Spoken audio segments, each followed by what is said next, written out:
Let's do some volumes of revolution involving disks. Now this first one is revolved around the x-axis, but we're also going to do one that's revolved around the y-axis. So in this first one, I'm going to take the region that's been bounded by the area between y equals x squared, that's the parabola that you see, y equals 0, and x equals 3.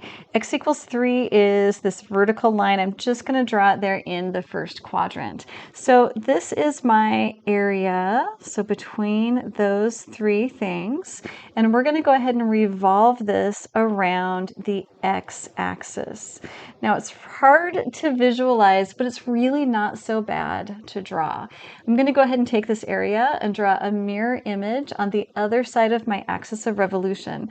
So drawing that mirror image-ish, and since I'm revolving it, everything is circular. So let's go ahead and just draw this circle in here. So you get this idea that it's this trumpet shape, but everything is solid. So I can also go ahead and fill this in.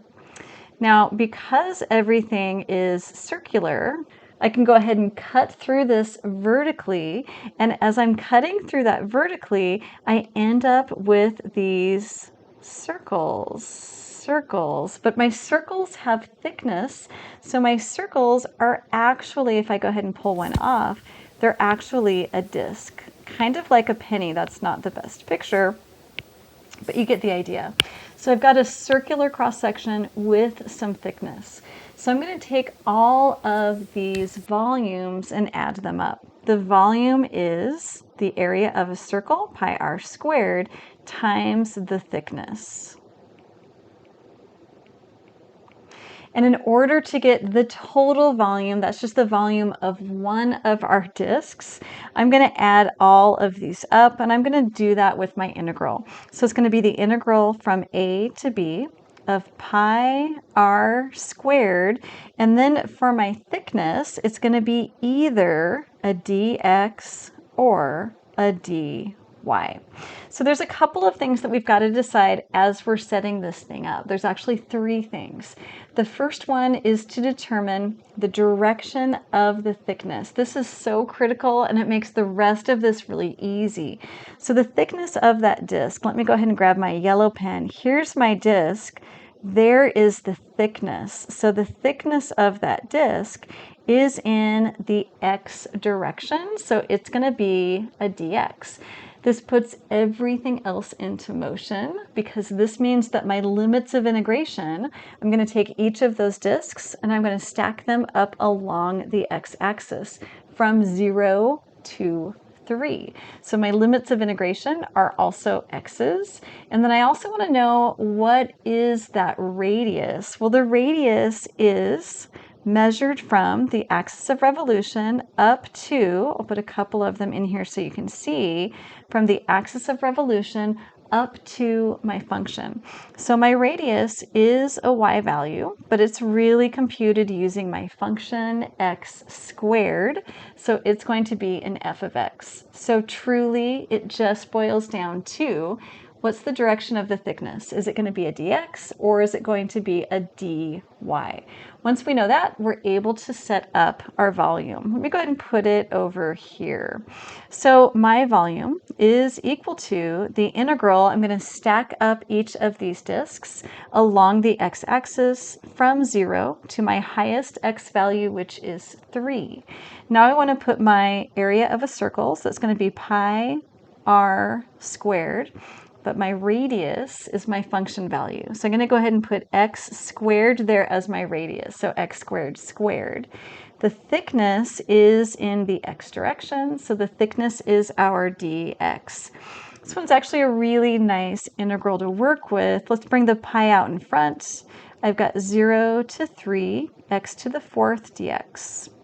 Just a nice power rule. I'm going to raise that 4 to a power 5. And while I'm at it, let's go ahead and divide by 5. So x to the 5th. I'm going to evaluate this from 0 to 3. And then finally, I'll do pi fifths here. I need that fundamental theorem of calculus part 2. So that's going to be my antiderivative evaluated at 3, so 3 to the 5th, minus the antiderivative evaluated at my lower limit, 0. I go ahead and do the math here, and I end up with 243, that's 3 to the 5th, pi fifths. Here comes our next one, and we're going to be revolving it around the y-axis this time. Our region is the area bounded by y equals x squared, so that same parabola. X equals 0, that is my y-axis, and y equals 9, that's going to be my horizontal line that cuts right through 9. Again, I'm just drawing it where I'm going to get that area in the first quadrant.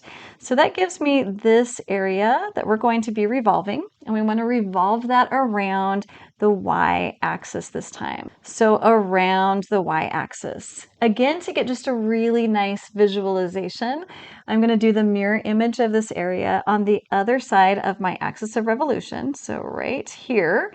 And everything's circular, so I'm going to go ahead and give it a circular top. That's actually pretty darn good.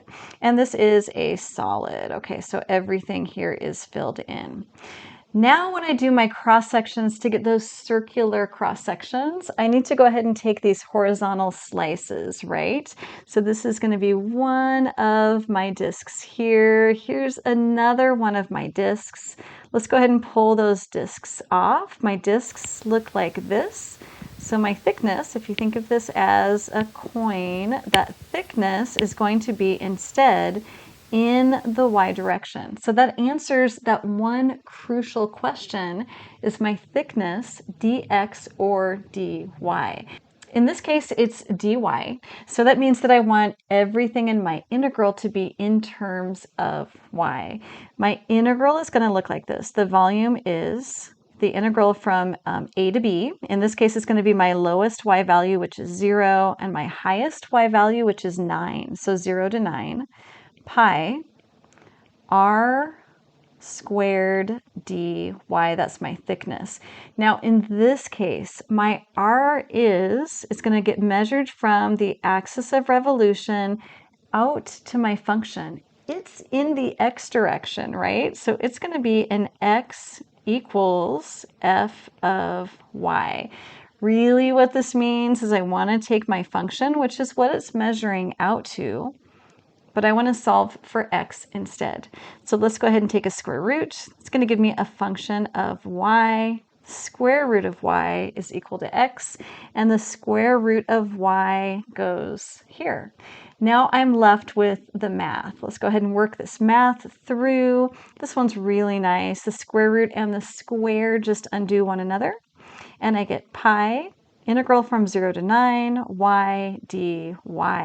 Using my power rule, y from the first power becomes y to the second. And then I'm also going to divide by that 2, evaluated from 0 to 9. Using the fundamental theorem of calculus part 2, I need to do 9 squared minus 0 squared. And there's our answer, 81 pi halves. Next up, volumes with washers. Take a look at this video and keep up the good work.